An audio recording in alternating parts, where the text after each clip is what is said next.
Bismillah, wassalatu wassalamu ala sayyidina rasulillah. Assalamualaikum warahmatullahi wabarakatuh. Alhamdulillah, alhamdulillahi wa kafah, wassalatu wassalamu ala rasulil mujtabah sayyidina Muhammad ibn Abdullah wa ala alihi wa ashabihi wa mawalah. Ashhadu an la ilaha illallah wa ashhadu anna sayyidana Muhammadan abduhu wa rasuluhu la nabiyya ba'dah. Allahumma salli ala sayyidina Muhammadin fil awwalina wal akhirin. Allahumma salli ala sayyidina Muhammadin fi kulli waqtin wa hin wa ba'd. Alhamdulillah, puja-puji syukur kehadirat Allah Rabbul Izzah. Salawat dan salam semoga selalu tercurahkan kepada junjungan kita Nabi besar Nabi Muhammad sallallahu alaihi wasallam, juga kepada keluarga Rasulullah sallallahu alaihi wasallam, min azwajihi wa dzurriyyatihi min ahli baitihil kiram, juga kepada para sahabat Rasulullah sallallahu alaihi wasallam radhiyallahu anhum ajma'in, dan kepada seluruh pengikut Rasulullah sallallahu alaihi wasallam ila yaumil ma'ad insyaallah. Baik, barakallah. Asik. Jemaah yang dimuliakan Allah Subhanahu wa taala, insyaallah hari ini kita akan melanjutkan kajian fiqhus sirah an-nabawiyah, fikih sirah nabawiyah, yang kita ambil rujukan utama dari Syekh Sa'id Muhammad Ramadan Al-Buti rahimahullah rahmatal abrar. Di pertemuan terakhir pembahasan kita terkait Rasulullah sallallahu alaihi wasallam menjelang mendapatkan wahyu dari Allah Subhanahu wa taala. Jadi jelang Rasulullah sallallahu alaihi wasallam diangkat menjadi utusan Allah Subhanahu wa taala itu, Allah menjadikan Rasulullah sallallahu alaihi wasallam suka untuk berikhtilaf, bertahannuts atau menyendiri di gua Hira, di Jabal Nur. Itu berulang kali terjadi. Nanti Rasulullah sallallahu alaihi wasallam habisan bekal di Jabal Nur di gua Hira. Kembalilah Rasulullah sallallahu alaihi wasallam pulang ke rumah, menyiapkan bekal kembali. Terus kemudian Rasulullah kembali lagi ke gua Hira. Begitu. Kadang 7 hari, bahkan hampir 1 bulan lamanya kalau Rasulullah sudah di gua Hira itu. Pembahasan kita kemarin terkait amalan apa yang dilakukan oleh Rasulullah sallallahu alaihi wasallam selama di gua Hira. Jadi Rasulullah sallallahu alaihi wasallam berikhtilaf, khalwah. Rasulullah sallallahu alaihi wasallam tafakkur di sana. Nah, pembahasan kita kemarin terkait dengan tafakkur. Sekilas saja bahwa kita ini amat sangat dianjurkan untuk menyisihkan waktu bertafakkur. Baik itu bertafakkur melihat bagaimana kebesaran dari ciptaan-ciptaan Allah Subhanahu wa taala.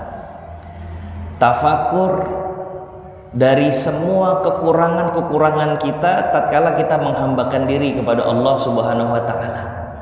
Itu perlu ditafakuri. Tafakur atas nikmat-nikmat Allah Subhanahu wa taala, itu perlu ditafakuri juga. Tafakur tentang kehidupan setelah kematian kita, itu perlu ditafakuri juga. Jadi penting bagi kita untuk muhasabatun nufus, mengadili diri, mengevaluasi, yang wasilahnya adalah tafakur itu. Syekh Sa'id Ramadan Al-Buti menggarisbawahi, nampak-nampaknya tidak sempurna keislaman seseorang walaupun zahirnya sudah baik dia dalam beribadah dan bermuamalah, kalau dia nggak menyempatkan diri untuk tafakur. Karena boleh jadi kesehariannya itu disisipi rasa takabur, kesehariannya itu ada kesombongan, kesehariannya itu ada ria, ada sum'ah, ada hasad. Yang obatnya nggak lain nggak bukan, dia harus bertafakur. Kalau nggak tafakur nggak bisa dievaluasi diri. Maka kalau dia nggak tafakur, nggak juga dia bertaubat kepada Allah Subhanahu Wa Taala. Bagaimana dia bertaubat kepada Allah sementara dia nggak menyadari bahwa dirinya banyak dosa. Gitu. Nah, jadi tafakur itu penting. Dan kemarin itu salah satu yang ditekankan oleh Syekh Sa'id Ramadan Al-Buti bagi siapa saja, muslimin, muslimat, wabil khusus para duat. Bahkan beliau mengatakan itu para duat ya, itu perlu sekali, para mubaligh perlu sekali untuk dia tafakur itu ya, karena kita nggak pernah tahu, ada kalanya kita yang menganggap tinggi, menganggap rendah orang lain ya, menganggap tinggi diri sendiri, la haula wala quwata illa billah, dan perlu tafakur itu ya. Jangan sampai lantas kita merasa jumawa terus kebablasan ya, na'udzubillah summa na'udzubillah. Jadi perlu sekali tafakur itu. Nah, kita beralih ke bab selanjutnya tentang bada'ul wahyi. Permulaan wahyu yang turun kepada Rasulullah sallallahu alaihi wasallam. Bismillahirrahmanirrahim. Rawal Imamul Bukhari 'an Sayyidah Aisyah tasifu kaifiyata bada'il wahyi wa taqul. Imam Bukhari meriwayatkan dari Sayyidah Aisyah yang menceritakan bagaimana kejadian Rasulullah Sallallahu Alaihi Wasallam mendapatkan wahyu yang pertama itu. Wataqul, Ummul Mukminin Aisyah mengatakan, awwaluma budi abihi Rasulullah Sallallahu Alaihi Wasallam, yang awal-awal itu ya, terjadi pada Rasulullah Sallallahu Alaihi Wasallam. Ar-ru'ya as-salihah fin naum. Jadi awal-awalnya itu Rasulullah Sallallahu Alaihi Wasallam mimpi ya, cuman mimpinya mimpi nyata. Itu bedanya kita dengan para nabi. Para nabi ini kalau mimpinya ru'ya salihah ay sadiqah ya. Jadi Rasulullah awal-awalnya bermimpi. Apa yang Rasulullah mimpikan? Fakana la yara ru'yan illa ja'at mithla falaqis subh ya. Rasulullah Sallallahu Alaihi Wasallam ini bermimpi melihat cahaya terang ya, seperti cahaya pagi hari itu ketika ada matahari datang ya. Itu yang pertama kali Rasulullah dapatkan ya. Kemudian Rasulullah Sallallahu Alaihi Wasallam dibuat suka oleh Allah untuk khala ya, untuk menyendiri, menyepi. Wa kana yakhlu bi ghari Hira fayatahannas fihi al-layali zawatal adad qabla an yanza'a ila ahlihi wa yatazawwadu lidzalika thumma yarji' ila Khadijah wa fayatazawwadu limithliha. Terus Rasulullah Sallallahu Alaihi Wasallam berkali-kali dibuat sama Allah tuh suka untuk bolak-balik ke Gua Hira seperti yang kita jelaskan di pertemuan sebelumnya. Kemudian Rasulullah tahanus ya, tahanus itu ya berdiam diri di Gua Hira beberapa hari, beberapa malam ya. Kalau sudah kehabisan bekal, kembalilah kepada keluarganya, yakni kepada Khadijah, istrinya Ummul Mukminin. Kemudian dapat bekal lagi, balik lagi ya. Hatta ja'ahul haq wa huwa fi ghari Hira, sampai turunnya ya haq wa huwa fi ghari Hira ya, ketentuan untuk menjadi seorang nabi. Faja'ahul malak faqala lahu iqra. Kemudian datanglah malaikat. Malaikat ini malaikat Jibril ya. Ini kita bacakan ceritanya dulu. Hadis riwayat Bukhari. Datang malaikat Jibril faqala lahu iqra. Terus malaikat Jibril nodong Rasulullah Sallallahu Alaihi Wasallam, bacalah ya Muhammad. Rasulullah bilang, ma'ana biqari, saya tidak bisa baca. Qala, Rasulullah bercerita, fa'akhazani faghatani hatta balagha minnil juhd thumma arsalani faqala iqra. Kemudian aku itu faghatani, aku dipeluk ya, serasa sesak sekali dada aku. Kemudian meminta lagi kepada diriku untuk membaca, iqra, baca ya Muhammad. Kata Rasulullah, saya tidak bisa baca, ma'ana biqari, saya tidak bisa. Kita tahu track recordnya Rasulullah Sallallahu Alaihi Wasallam. Rasulullah ini ummi, Rasulullah tidak bisa baca memang sudah. Ya. Faqultu ma'ana biqari, fa'akhadhani faghatani salisah. Tapi kemudian Jibril mendekapku untuk yang ketiga kali, dipeluk aku kuat sekali, sesak dadaku. Ya. Kemudian berkata kepadaku, Iqra bismi rabbikal ladzi khalaq. Khalaqal insana min 'alaq. Iqra wa rabbukal akram allazi 'allama bil qalam 'allamal insana ma lam ya'lam. Jadi 3 kali Rasulullah dipeluk ya. Yang ketiga baru Jibril mengatakan Iqra bismi rabbikal ladzi khalaq. Setelah turun surah Al-Alaq untuk yang pertama kalinya. Wahyu pertama kepada Rasulullah sallallahu alaihi wasallam. Faraja'a biha Rasulullah sallallahu alaihi wasallam yarjifu fuaduh. Rasulullah kembali ya, pulang dengan perasaan takut gitu. Rasulullah pulang dengan perasaan khawatir. Fadakhala ala Khadijah. Kemudian Rasulullah sallallahu alaihi wasallam masuk ke rumah Khadijah bintu Khuwailid radhiyallahu anha faqala. Begitu sudah masuk rumah bertemu dengan istrinya Khadijah radhiyallahu anha, Rasulullah Shallallahu Alaihi Wasallam dengan rasa takutnya itu bilang sama istrinya, Zammiluni, zammiluni, tolong selimuti aku, kata Rasulullah, tolong selimuti aku. Fazammiluh hatta zahaba anhu ar-raw'. Terus ibunda Khadijah nggak berpikir panjang, diselimutilah Rasulullah Shallallahu Alaihi Wasallam sampai hilang rasa khawatirnya itu. Ya. Merasa nyaman, merasa tentram Rasulullah di dekat Khadijah radhiyallahu anha. Setelah Rasulullah sallallahu alaihi wasallam tenang, faqala li Khadijah wa akhbaraha al-khabar. Terus diceritain tuh kejadian di Gua Hira itu. Begini istriku, aku kejadian seperti ini. Terus Rasulullah bilang, laqad khasyitu ala nafsi. Saya sekarang khawatir sekali. Khawatir betul. Atas kejadian yang saya alami di Gua Hira itu. Lihat bagaimana Sayyidah Khadijah. Faqalat Khadijah, kalla wallahi la yukhzikallahu abada.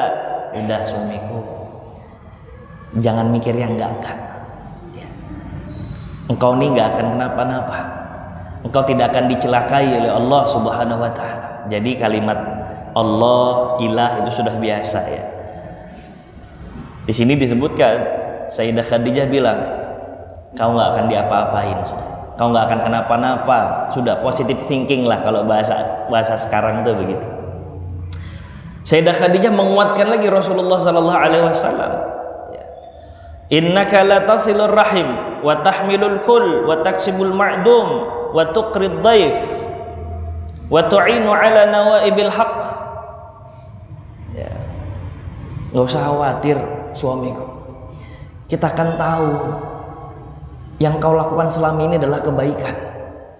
Tidaklah seseorang melakukan kebaikan kecuali kebaikan akan datang pada dirinya. Kaidah itu sudah berlaku sejak dulu kala. Kita akan tahu kau nggak pernah macam-macam. Kau sambung silaturahim dengan saudara-saudaramu. Kau membantu orang-orang yang membutuhkan. Kau bantu orang-orang yang membutuhkan bantuanmu. Dan kalau kau sudah membantu, kau tidak perlu melihat apa latar belakang orang itu. Wa tu'inu ala nawaibil haq. Kau selalu membela yang hak. Kurang apa lagi? Kalau kau sudah lakukan kebaikan itu, maka tidak ada yang layak bagi dirimu kecuali itu adalah kebaikan. Tapi Khadijah lantas kemudian Ummul Mukminin nggak sok tahu. Dia tahu perkara ini bukan domainnya dia untuk menjelaskan. Ya, apa yang beliau miliki dari maklumat kejadian Rasulullah ini ya terbatas kan. Inilah sikap luar biasa seorang Sayyidah Khadijah radhiyallahu anha. Kalau gitu, yuk kita datang saja sama sepupuku Waraqah bin Naufal. Ya. Karena Khadijah tahu dia nggak bisa apa-apa ini dan nggak sok tahu, makanya beliau ajak suaminya Rasulullah Sallallahu Alaihi Wasallam untuk ngobrol sama yang ahlinya atau setidaknya paham sama hal-hal yang begini. Ya. Fantalaqat bihi Khadijah hatta atat bihi Waraqah bin Nufail bin Asad bin Abdul Uzza. Datang, diajaklah Rasulullah sallallahu alaihi wasallam untuk bertemu Waraqah. Wa kana ibnu ammi Khadijah. Ini sepupunya Ummul Mukminin Khadijah. Wa kana imru'un qad tanassara fil jahiliyah. Waraqah ini agamanya agama Nasrani, ya. Wa kana yaktubul kitab al-Ibrani fa yaktubu minal Injil fil Ibraniyah ma sya'allahu ay yaktub. Jadi bukan sembarangan orang yang beragama Nasrani saja. Bahkan Waraqah ini alim lah, bahasanya begitu, ya. Beliau menulis dengan bahasa Ibrani, kemudian beliau juga menulis Injil, ya, lagi-lagi dengan bahasa Ibrani, ya. Masya Allah ayatul. Wa kana syaikhan kabiran, umurnya sudah uzur. Waraqah ini udah uzur, sepupunya Khadijah ini, ya. Wa qad ama, matanya sudah buta. Faqala lahu Khadijah, Khadijah ngomong sama Waraqah, ya bena'am, wahai sepupuku, isma' min ibni akhi, dengarkan nih, ya, dengarkan dari anak saudaramu, yakni Rasulullah sallallahu alaihi wasallam. Faqala lahu Waraqah, Waraqah nanya, ya bena akhi, madza tara, ada apa? Apa yang terjadi dengan dirimu? Ya, fa akhbarahu Rasulullah sallallahu alaihi wasallam khabar ma ra'a. Rasulullah ceritain tuh kejadian saat di Gua Hira yang bikin Rasulullah takut tadi. Faqala lahu Waraqah, Waraqah terus bilang, oh kalau begitu ceritanya ya Muhammad, hazan namus, yang datang kepadamu ini namus. Namus itu adalah nama lain dari malaikat Jibril, ya. Ai Jibril alladzi nazala ala Musa, yang dulu datang kepada Nabiullah Musa alaihi salam. Ini kata Waraqah. Wajar Waraqah faham karena beliau ini orang alim, beliau punya kitab, ya. Beliau kuasai Injil. Dan jangan salah, orang-orang tuh tahu, para ahli kitab wabil khusus di zaman Rasulullah sallallahu alaihi wasallam tentang kedatangan Rasulullah sallallahu alaihi wasallam. Tanda-tandanya seperti apa udah jelas mereka. Bahkan kalau bahasa Al-Quran, bahkan mereka mengenal kedatangan Rasulullah lebih daripada mereka mengenal anak mereka sendiri. Maka begitu dengar cerita Rasulullah Sallallahu Alaihi Wasallam, itu namus ya Muhammad, itu Jibril yang dulu pernah datang kepada Nabiullah Musa alaihi salam. Alladzi nazala ala Musa, ya laitani fiha jaza'an. Kalaulah saat itu aku masih muda. Laitani akunu hayyan iz yukhrijuka qaumuk.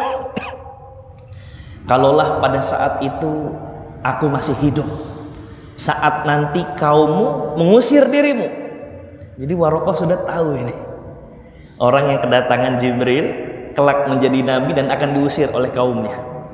Kata Waraqah, kalaulah aku ini masih muda, masih kuat, saya masih hidup, ya. Laitani akunu hayyan iz yukhrijuka qaumuk, ketika kaummu mengusir dirimu. Terus Rasulullah bertanya kepada Waraqah, awa mukhrijiyahum, apa iya mereka nanti akan mengusir diriku? Ini Rasulullah seorang nggak percaya kan Rasulullah ini orang yang dipandang baik sekali oleh orang-orang Quraisy. Orang Quraisy ini percaya sekali, maka Rasulullah gelarnya apa sebelum diangkat bahkan menjadi Rasul? Al-Amin, orang yang terpercaya, yang tidak pernah dusta, nggak pernah orang-orang tahu Muhammad ini pernah berbohong, nggak pernah, sallallahu alaihi wasallam. Kan Rasulullah tahu keadaannya, bagaimana dia bertetangga, bagaimana dia bermuamalah, semua orang mencintai dirinya. Kata Rasulullah, apa benar nanti orang-orang bakal ngusir saya? Kan selama ini mereka mencintai saya. Begitu batin Rasulullah sallallahu alaihi wasallam. Qala na'am, iya, kamu akan diusir. Lam ya'ti rajulun qat bimisli ma ji'ta bihi illa udiya wa yudrikuni yaumuka ansaruka nasran mu'azziran thumma lam yalbas Waraqah an tufiya wa fatral wahyi. Tidaklah, kata Waraqah kepada Rasulullah sallallahu alaihi wasallam, orang-orang itu mendapatkan tanda seperti dirimu semenjak dulu, nggak pernah ada kecuali orang itu akan disakiti oleh kaumnya. Kalaulah hari itu aku masih ada, kata Waraqah, maka aku yang akan membantu dirimu. Aku akan wakafkan diriku untuk membantu dirimu. Ini kata Waraqah nih. Kalau saat itu aku masih ada. Ya. Dan ternyata nggak lama setelah kejadian itu, belum sempat turun wahyu lagi, Waraqah keburu dipanggil Allah Subhanahu wa taala. Wafat Waraqah. Ya. Nah, fakhtalafa fi zamanil ladzi fatara fihi al-wahyi faqila 3 sanawat. Faqila 3 sanawat. Setelah itu nggak turun-turun wahyu lagi. Setelah kejadian awal di Gua Hira, terus Rasulullah Sallallahu Alaihi Wasallam sempat curhat sama Waraqah. Ya, Rasulullah ngasih tahu itu adalah Jibril. Ya, terus ceritain begini tentang pengusiran dirinya dan lain sebagainya macamnya. Setelah itu nggak turun wahyu lagi. Disebutkan kurang lebih 3 tahun tuh nggak ada wahyu. Wakila akal min zalik, ada yang bilang enggak nyampe 3 tahun, kurang dari 3 tahun. Warrajih marawahul Baihaqi, kata Syekh Sa'id Muhammad Rabatan Al-Buti, yang paling tepat adalah apa yang diriwayatkan oleh Imam Baihaqi min annal muddata kanat 6 ashhur, bahwa fatrah ya, jarak antara wahyu pertama sama nanti dapat wahyu lagi itu 6 bulan. Tapi Waraqah udah keburu meninggal duluan. Itu ceritanya.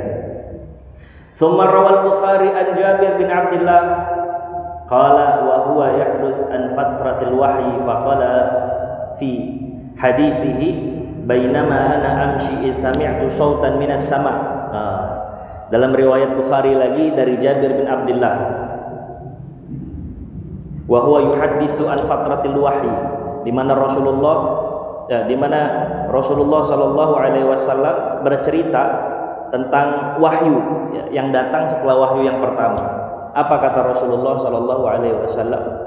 Bainama ana amshi iz sami'tu sautan minas sama'. Kata Rasul, aku lagi jalan ya. Tiba-tiba aku mendengar suara dari langit. Farafa'tu basari, aku nengok ke atas. Fa idzal malak alladzi ja'ani bi Hira jalis ala kursiyyin baina samai wal ard fara'ibtu min. Ternyata malaikat yang dulu datang kepada aku, kata Rasulullah itu. Yang dulu datang di Gua Hira, saat itu sedang duduk di atas kursinya baina samai wal ard, di antara langit dan bumi, besar sekali. Fara'ibtu min, terus aku ketakutan lagi saat itu. Faraja'tu, aku pulang. Fakultu, begitu aku pulang, aku ngomong sama yang di rumah, yakni Sayyidah Khadijah radhiyallahu anha, zammiluni, tolong selimutin aku lagi, aku ketakutan. Fa anzalallahu azza wa jalla, turunlah ayat Allah Subhanahu wa taala, ya ayyuhal muddatsir qum fa anzir, ila qaulihi, sampai kepada ayat warrujza fahjur ya, fahamal wahyu wa tawatar. Setelah itu kan turun tuh surah Mudatsir. Nah, setelah surah Mudatsir turun, baru wahyu turun lagi ya. Terus continue turun lagi. Begitulah kisah awal permulaan Rasulullah Shallallahu Alaihi Wasallam mendapatkan wahyu. Itu ceritanya dari riwayat Bukhari. Apa yang bisa kita ambil pelajaran? Baik, yang pertama, sejak zaman dulu, mobil khusus di zaman Rasulullah Sallallahu Alaihi Wasallam, banyak orang yang mengingkari wahyu yang turun kepada Rasulullah Sallallahu Alaihi Wasallam, khususnya musuh-musuh orang-orang yang tidak suka sama Rasulullah Sallallahu Alaihi Wasallam. Dan itu masih berlanjut ila yaumina hadza, sampai sekarang. Ada yang bilang itu kan buah pikirannya Rasulullah saja, itu kan intuisinya Rasulullah saja, itu kan khayalannya Rasulullah saja. Di sini disebutkan, kita tahu bagaimana tadi permulaan wahyu. Rasulullah Sallallahu Alaihi Wasallam didatangi oleh Jibril alaihissalam. Terus Jibril mengucapkan, Iqra, bacalah ya Muhammad. Kata Rasul, saya tidak bisa baca. Terus faghattani, terus aku dipeluk lagi. Iqra, baca ya Muhammad. Enggak, saya nggak bisa baca. Ma'ana biqari. Itu sampai kejadiannya 3 kali. Jadi Rasulullah Sallallahu Alaihi Wasallam saat itu tidak dalam keadaan berkhayal. Karena dari hadis ini kita tahu bahwa Rasulullah tuh sampai berkali-kali, ayo baca, baca. Disadarkan Rasulullah, engkau ayo baca. Kalau Rasulullah Sallallahu Alaihi Wasallam itu berada dalam khayalannya, niscaya dia nggak perlu seperti itu dan nggak perlu ada rasa takut dalam diri Rasul, nggak perlu. Kalau Rasul cuma ngayal-ngayal doang gitu. Tapi kan nyatanya enggak, sampai 3 kali itu Jibril alaihissalam mendekap Rasulullah Sallallahu Alaihi Wasallam. Jadi kalau kita ya disadarin gitu, bener nggak ya? Oh bener ternyata, sampai 3 kali pertanyaan itu. Jadi ini bukan khayalan Rasulullah Sallallahu Alaihi Wasallam seperti apa yang disangkakan oleh musuh-musuh Allah Subhanahu Wa Taala atau orang-orang yang menyangkal ya, wahyu yang turun kepada Rasulullah Sallallahu Alaihi Wasallam. Nah, ya, jadi kejadiannya bisa dipastikan itu bukanlah khayalan Rasulullah Sallallahu Alaihi Wasallam. Nah, kemudian at-tamyiz al-wadih bainal Quran wal hadis. Ya. Jadi Rasulullah Sallallahu Alaihi Wasallam memang setelah dapat wahyu itu ditulis. Wahyu itu ditulis. Jadi sejak awal Al-Quran itu sudah dibukukan, hanya saja mufarraqah, belum ditulis sebagai satu kesatuan. Di awal hadis nggak boleh ditulis, dua-duanya wahyu, tapi yang satu Al-Quranul Karim wahyu yang redaksinya itu dari Allah Subhanahu Wa Taala. Sementara hadis berbeda dengan Al-Quran. Kalau hadis redaksinya dari Rasulullah Sallallahu Alaihi Wasallam, maka Rasulullah nggak minta sahabatnya untuk mencatat itu, untuk mencatat wahyu. Kalau hadis, Rasulullah meminta sahabat untuk mencatat wahyu, tapi nggak minta untuk mencatat hadis. Ya, jadi kalau yang pertama dicatat itu ya Quran. Bahkan Sayyidina Abdullah bin Umar tuh ya udah nulis-nulis juga sejak awal itu. Terus kalau Quran dibukukan itu kapan? Nanti zamannya Sayyidina Abu Bakar As-Siddiq radhiyallahu taala anhu, awal-awalnya. Itu pun atas rekomendasi dari Sayyidina Umar bin Khattab radhiyallahu taala anhu. Saat itu udah banyak orang-orang yang wafat dari para penghafal Quran. Sayyidina Umar kan datang sama Sayyidina Abu Bakar. Ini selepas wafatnya Rasulullah ya. Jadi itu masih pencar-pencar tuh. Ya, ada yang di hajar batu, ya lempengan-lempengan batu. Ada yang di kulit-kulit, terus ada yang juga di pelepah-pelepah kurma, ya. Oh macam-macam. Tersebar itu. Baru di zaman Sayyidina Umar merekomendasi kepada Sayyidina Abu Bakar yang sedang menjadi khalifah, kita harus ngumpulin. Karena kalau enggak banyak para penghafal yang sudah wafat. Sayyidina Umar awalnya bilang, hal taf'alu ma la yaf'alhu Rasulullah Sallallahu Alaihi Wasallam. Apakah kau mau untuk menuliskan sesuatu, melakukan sesuatu yang Rasulullah belum pernah lakukan? Tapi kata Sayyidina Umar, ini maslahat.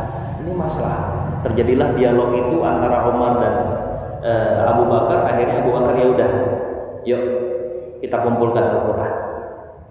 Yang waktu itu ditugasi adalah Zaid bin Thabit radhiyallahu taala anhu, dikumpulin Al-Quran. Nah ini pencatatan Al-Quran.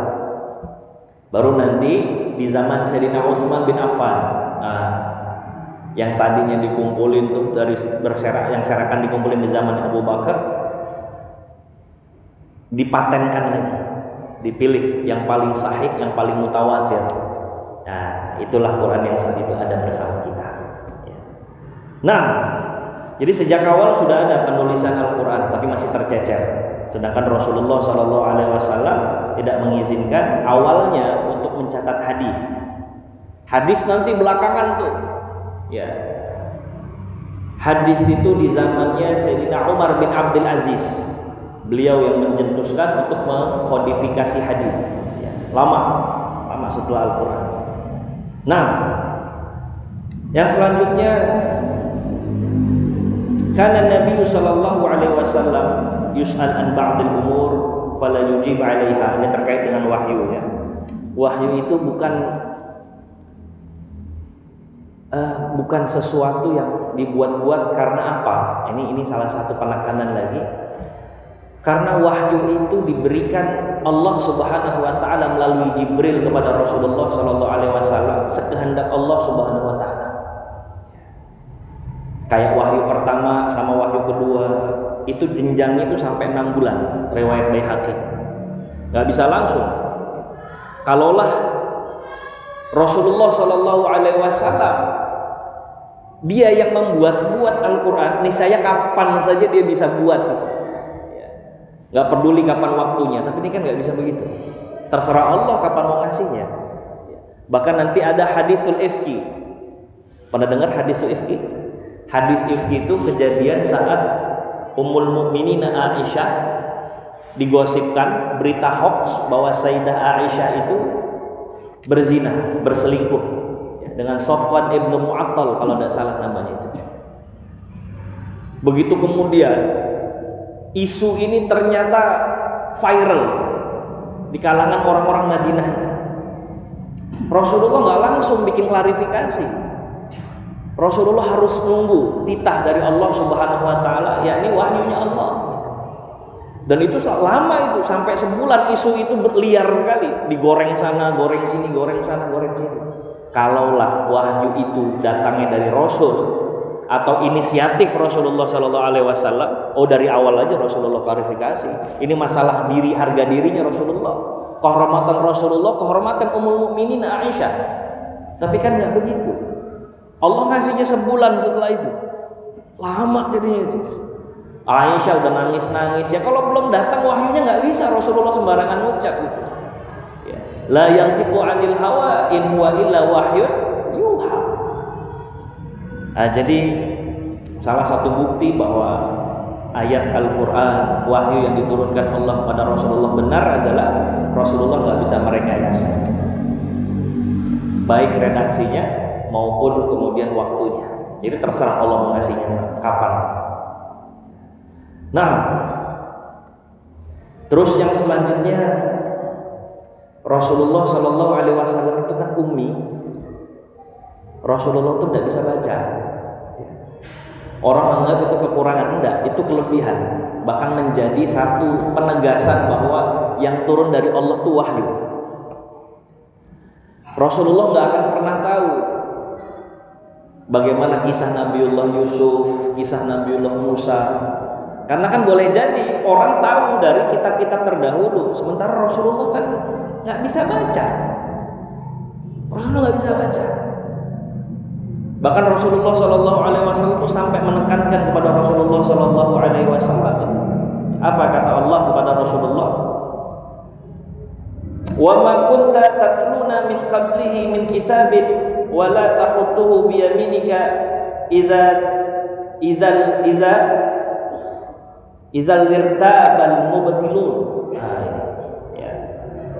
Kamu tuh nggak pernah membaca yang sebelum-sebelumnya, kamu juga nggak pernah nulis dengan tangan kanan.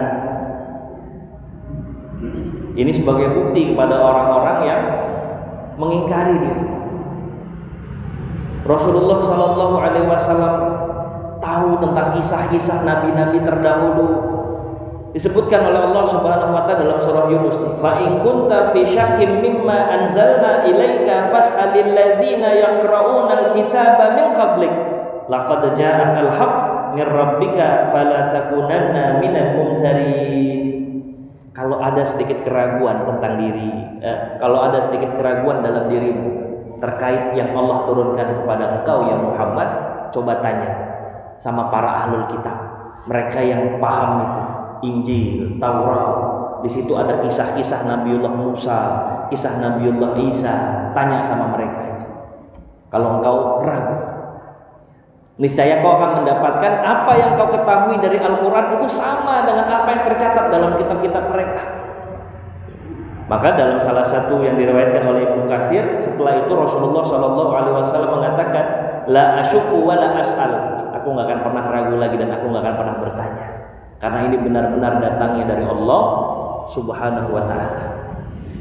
Jadi itu ada beberapa hal untuk menguatkan bahwa yang datang kepada Rasulullah sallallahu alaihi wasallam adalah betul-betul wahyu yang datangnya dari Allah Subhanahu wa taala. Selanjutnya, pelajaran untuk keseharian kita. Lihat bagaimana Rasulullah sallallahu alaihi wasallam. Ada satu sisi kemanusiaan Rasulullah. Rasulullah bisa khawatir, Rasulullah bisa takut. Dan Masya Allah ketika datang kepada Khadijah radhiyallahu anha itu dalam keadaan takut. Maka kata Rasulullah, tolong selimuti aku, selimuti aku.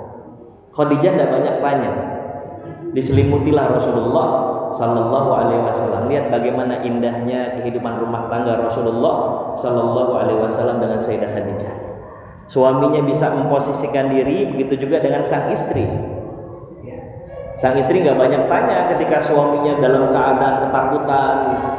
Suaminya bilang, sudah dilakukan yang itu. Kok bisa begitu? Ya karena ada dalam tarbiyahnya Rasulullah sallallahu alaihi wasallam. Jadi nggak banyak ditanya, nggak diberondong sama pertanyaan. Kenapa ya Rasulullah, ceritakan kepadaku? Enggak. Begitu Rasulullah bilang selimuti aku sedang ketakutan. Baru begitu momentumnya, saya ini khawatir dengan diri saya, kata Rasulullah. Disitulah Aisyah memainkan peranannya. Jadi Masya Allah luar biasa. Toh begitu Aisyah bisa menghormati suaminya Rasulullah SAW ya karena suaminya pun luar biasa dalam menjalani kehidupan sehari-hari. Kita lihat sebelum Rasulullah SAW mendapatkan wahyu, Rasulullah bolak-balik ke Gua Hira, ditinggalin Sayyidah Khadijah, ditinggalin kan seminggu, sebulan. Ya, kalau kita yang begitu apa nggak nyap orang rumah tuh? Seminggu, sebulan, nanti berapa hari lagi. Tapi Aisyah meridhoi suaminya. Kenapa? Karena Aisyah tahu apa yang suaminya lakukan. Percaya betul dengan suaminya. Kalau ingin menjadi orang yang dipercaya oleh keluarga, mobil khusus dengan istri, maka lakukanlah hal-hal yang dipercaya oleh keluarga itu. Kalau dapat kepercayaan, ya aman sudah. Rasulullah bolak-balik pun ya udah ditarbiyah dulu sebelumnya. Khadijah tahu radhiyallahu anha ummul mukminin apa yang dilakukan oleh Rasulullah, kenapa Rasulullah begitu, maka nggak ada masalah itu. Jadi Masya Allah. Kemudian selanjutnya kata-kata Aisyah itu dahsyat itu. Ketika menguatkan Rasulullah, ya Rasulullah, ya Muhammad, nggak usah khawatir. Selama ini yang kau lakukan adalah kebaikan. Kau sambung silaturahim. Kemudian kau bantu orang-orang yang membutuhkan. Kau nggak pandang bulu kepada siapa engkau memberikan bantuanmu. Dan kau selalu membela yang benar. Maka nggak mungkin engkau ini dihinakan atau dikecewakan oleh Allah. Karena Rasulullah sempat khawatir yang datang kepada dirinya jangan-jangan jin lagi. Oh jangan-jangan makhluk-makhluk yang mengganggu. Sudah seperti itu. Sudah. Tayyib. Ya. Ala kulli hal, kaidah sudah berlaku sejak dulu bahwa tidak ada satu kebaikan kecuali akan mengundang kebaikan yang lain. Gak ada satu kebaikan yang dilakukan dan didawamkan oleh seseorang kecuali kebaikan itu akan melahirkan kebaikan yang lain. Jadi jangan pernah khawatir. Ya. Jangan pernah khawatir. Ini berlaku kaidahnya sejak dulu kala. Dan kebaikan-kebaikan itu memang sudah dirutinkan oleh Rasulullah SAW. Maka Khadijah ini nggak khawatir Rasulullah itu mendapat kejadian yang bahkan nggak pernah dia tahu sebelumnya. Dia hanya berhusnuzon saja. Itu pasti baik karena engkau adalah orang baik gitu. Banyak sebenarnya hal-hal yang ingin kita bahas ya, terkait badul wahyi, permulaan wahyu Rasulullah Sallallahu Alaihi Wasallam.